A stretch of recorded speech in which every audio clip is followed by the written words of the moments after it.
Connexion, amour, partage, témoignage et bonnes nouvelles. Bienvenue à Connexion & Co.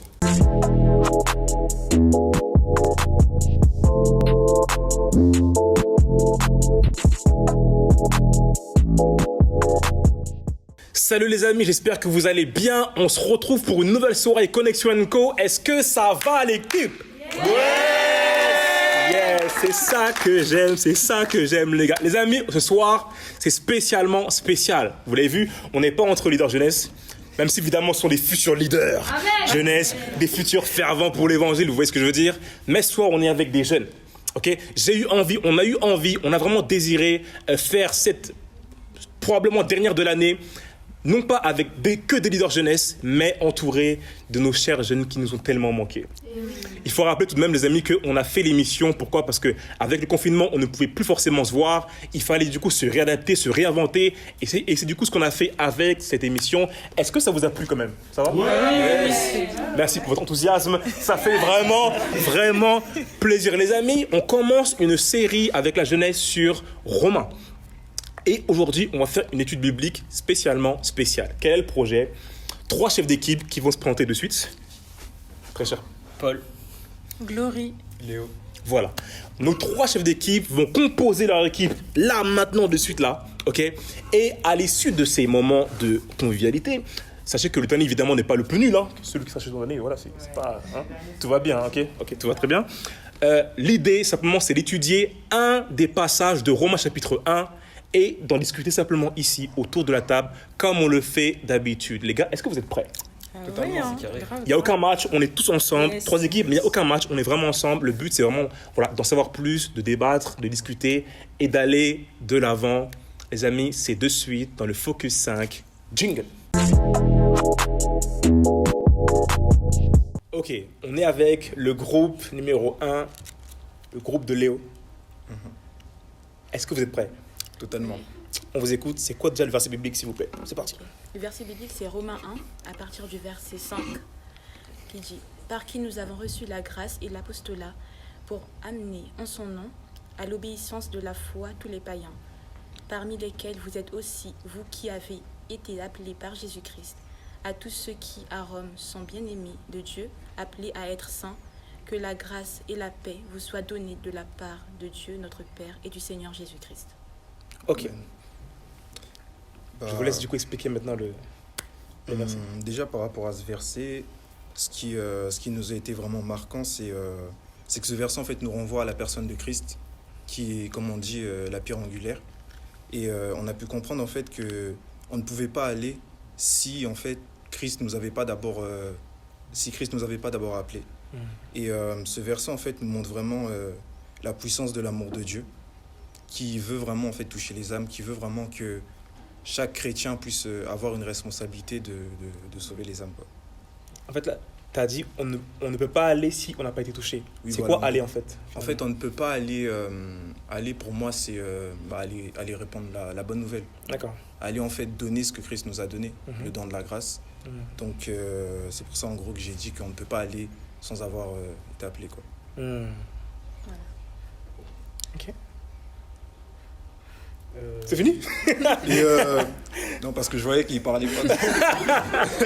N'hésitez pas, hein. Voilà, n'hésitez pas à vous exprimer, tout va bien. L'une des choses qui m'a touché aussi, c'est avec la version Summer. Le verset dit « Des hommes de tous les peuples à lui obéir en croyant ». L'une des choses qu'on peut voir ici, c'est vraiment en fait l'unité.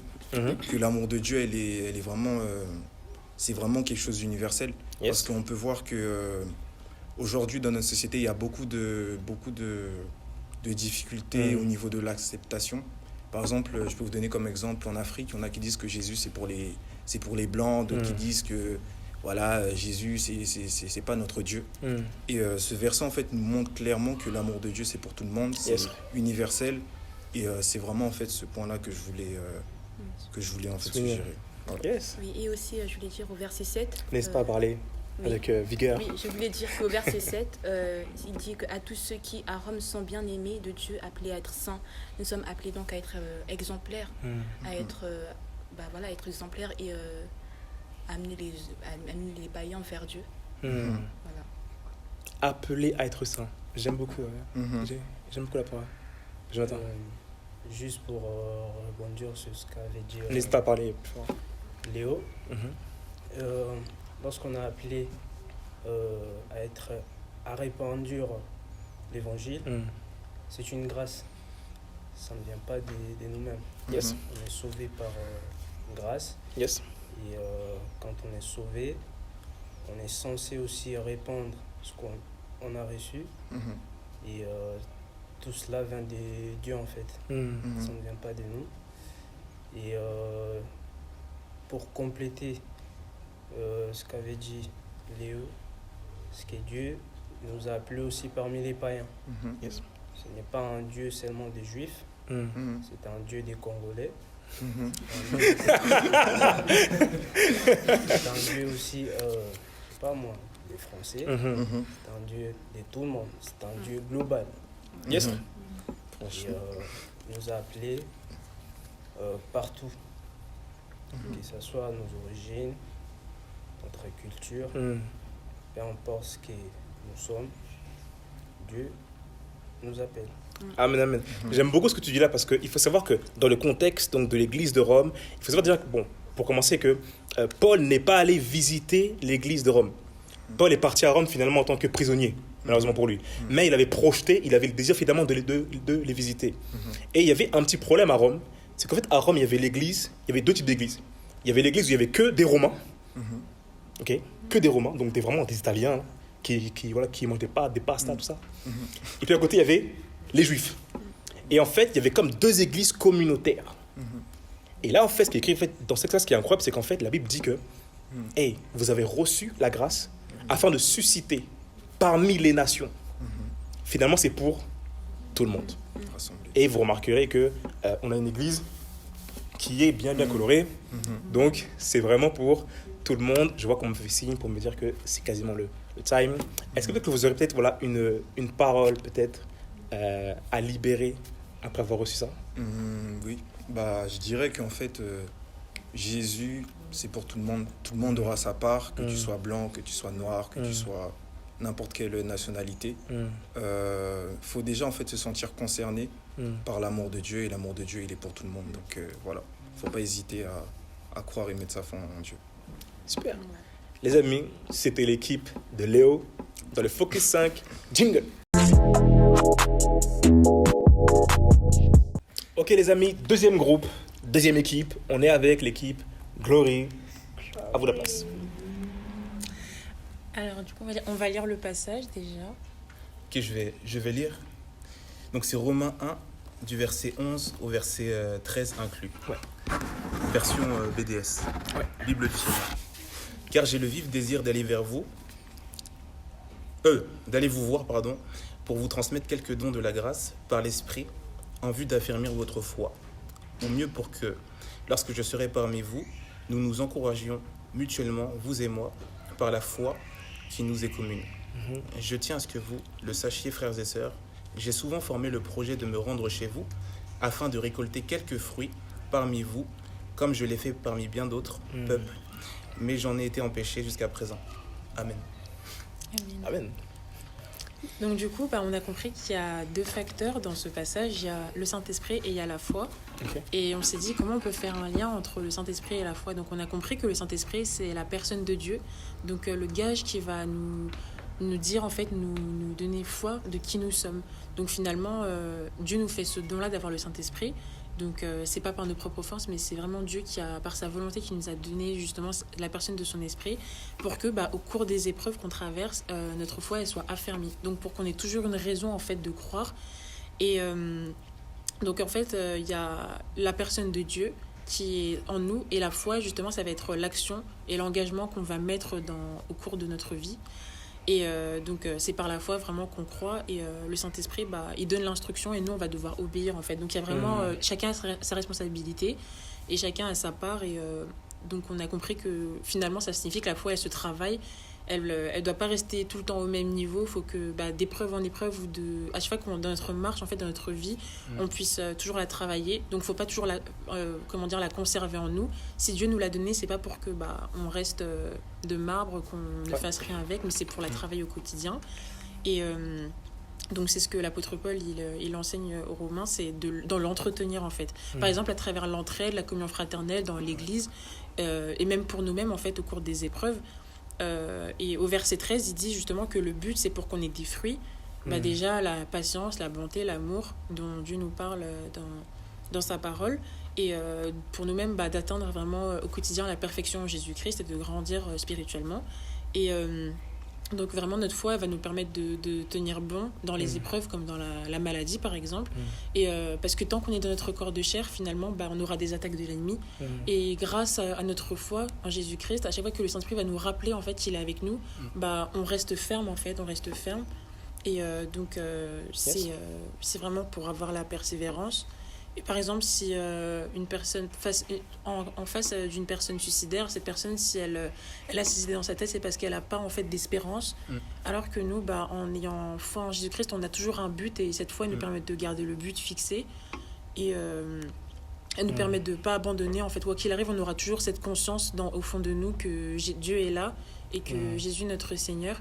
Et donc faut qu'elle ait vraiment un impact et qu'elle s'augmente en fait au fur et à mesure. C'est vraiment ça, qu'elle reste pas stable. Et donc vraiment elle nous permet d'expérimenter avec Dieu au quotidien. Et ben là c'est à ça. C'est super. Vous avez parlé du coup du Saint-Esprit, vous avez parlé aussi un petit peu de foi. Pourtant le sentiment que Paul il va même au-delà de ça. C'est très spirituel que vous avez dit, extrêmement spirituel, vous êtes très très spirituel, c'est super. Mais voyez-vous, moi ce que je lis, parce qu'en fait, à aucun moment on dit le mot Saint-Esprit, ok ? On parle de dons, on parle de dons spirituels, etc., etc. Mais remarquez une chose, dans les 2 versets ou 3 versets d'ailleurs, Paul il dit, j'ai vivement souhaité vous voir. Je disais tout à l'heure que Paul n'a jamais vu les Romains, ok ? Il dit, j'ai vivement souhaité vous voir pour vous communiquer les dons, donc spirituels effectivement. Et ensuite, il dira, pour vous encourager, chacun par la foi de l'autre, et la vôtre par la mienne. Je continue. Ensuite, on dit, je ne veux pas que vous ignorez que j'ai souvent proposé de venir vous voir, pour avoir quelques fruits parmi vous. Qu'est-ce que moi, personnellement, je vois quand je lis ça ? Évidemment, on parle de dons spirituels, on parle de l'esprit de Dieu de foi, mais on voit également le côté vraiment, comme tout à l'heure tu l'as dit, le côté communion fraternelle. Et on voit que c'est comme si Paul, finalement, il sait que c'est parmi les frères. C'est quand on est ensemble, un peu comme on est là, c'est là qu'on va recevoir des choses et qu'on va pouvoir donner. Et c'est comme si finalement Paul, il souligne l'importance d'être là. Vous avez choisi, les amis, la bonne part. Et toi qui nous regardes là, mon ami, tu as choisi la bonne part. Yes. Quand tu es là, écoute bien, ou plutôt quand tu es absent, c'est comme si finalement, bon c'est peut-être dur, c'est peut-être un peu dur dit comme ça. Quand tu es absent, c'est comme si tu enlèves ou tu retires la bénédiction à ton frère ou à ta sœur. Ta présence aurait pu la bénir, tu aurais pu l'encourager, même simplement lui faire un sourire. Mais vu que tu n'es pas là, eh bien la bénédiction que tu peux donner à l'autre, finalement, il ne pourra pas ou elle ne pourra pas en bénéficier. Et c'est là, en fait, c'est pour ça que j'aime tellement ce passage qui dit qu'il est bon pour les frères de demeurer ensemble, parce que c'est là que Dieu déverse sa bénédiction et la vie pour l'éternité. Donc effectivement, le côté spirituel, il est très très bon, on a besoin de ça. Mais Dieu, il répand sa bénédiction, simplement quand tu me regardes, tu me souris. Un simple bonjour, comment tu vas ? Non, ça va pas, on va prier ensemble.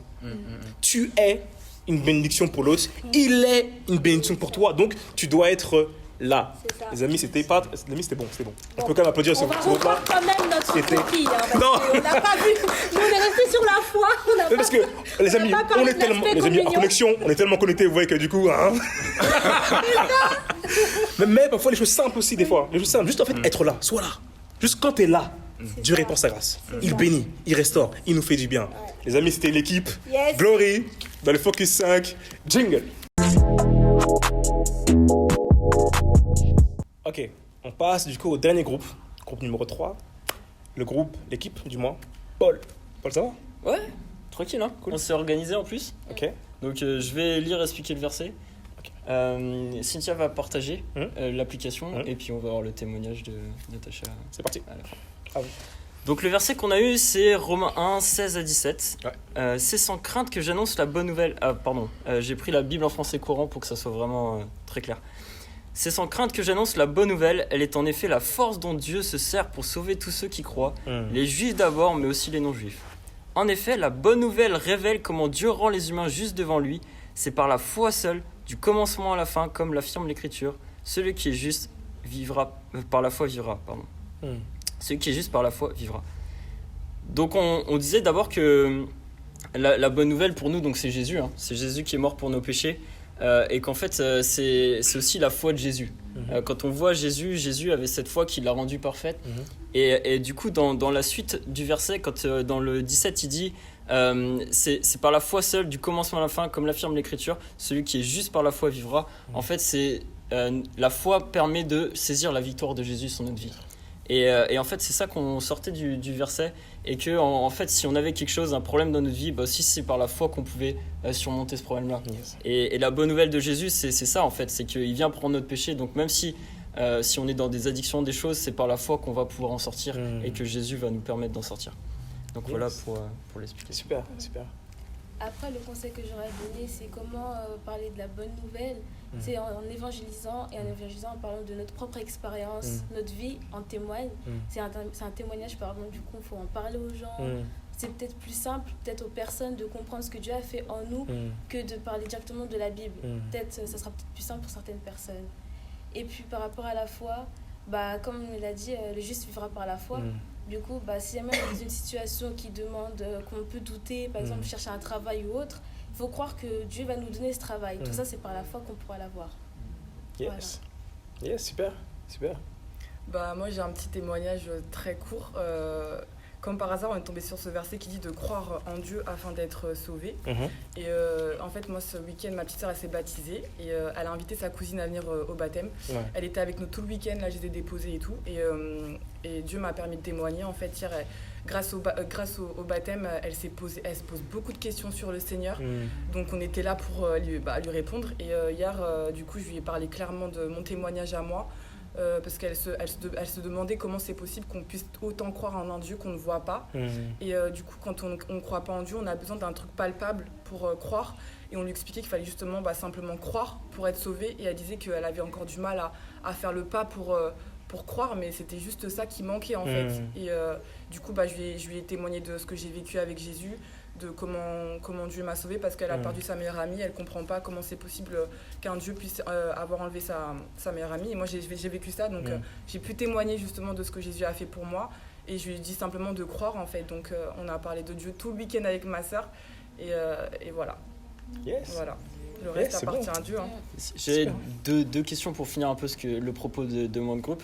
Donc la première, c'est toi qui connais Jésus. Est-ce que, comme le dit dans le verset, est-ce que tu es sans crainte pour annoncer la bonne nouvelle parce que Jésus t'a transformé, et si tu l'as entendu, si tu l'as compris, sois sans crainte pour parler de lui. Yes. Et le deuxième, c'est un processus. C'est moi, je suis en train de le vivre en ce moment et je suis en train de le comprendre en ce moment.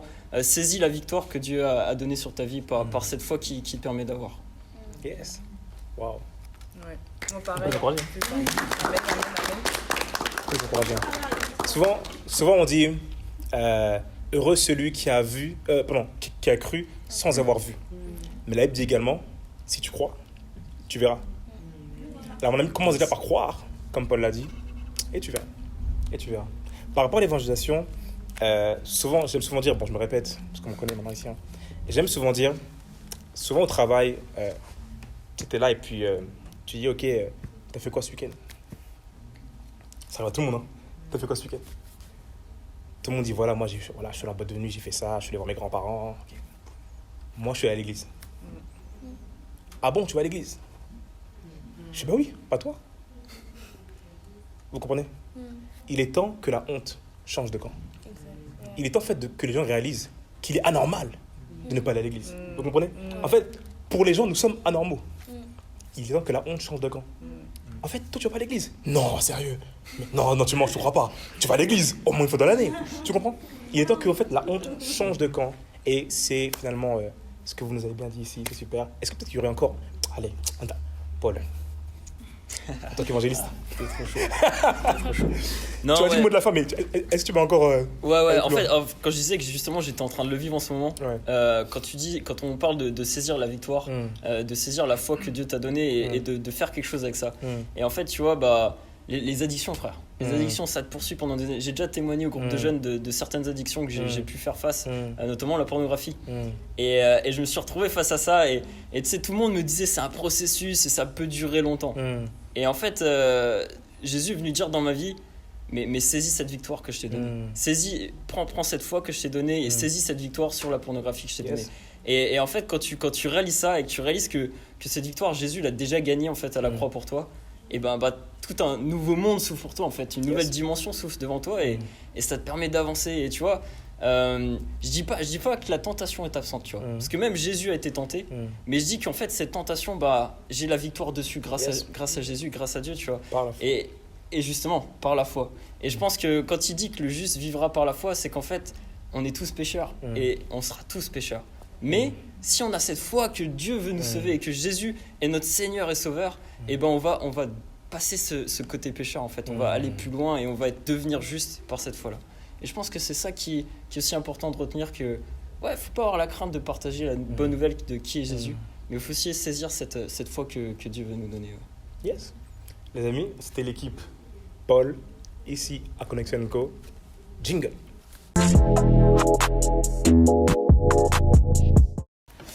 Bon les amis, avant de vous laisser partir en vacances et avant de clôturer cette session, on voulait juste vous encourager.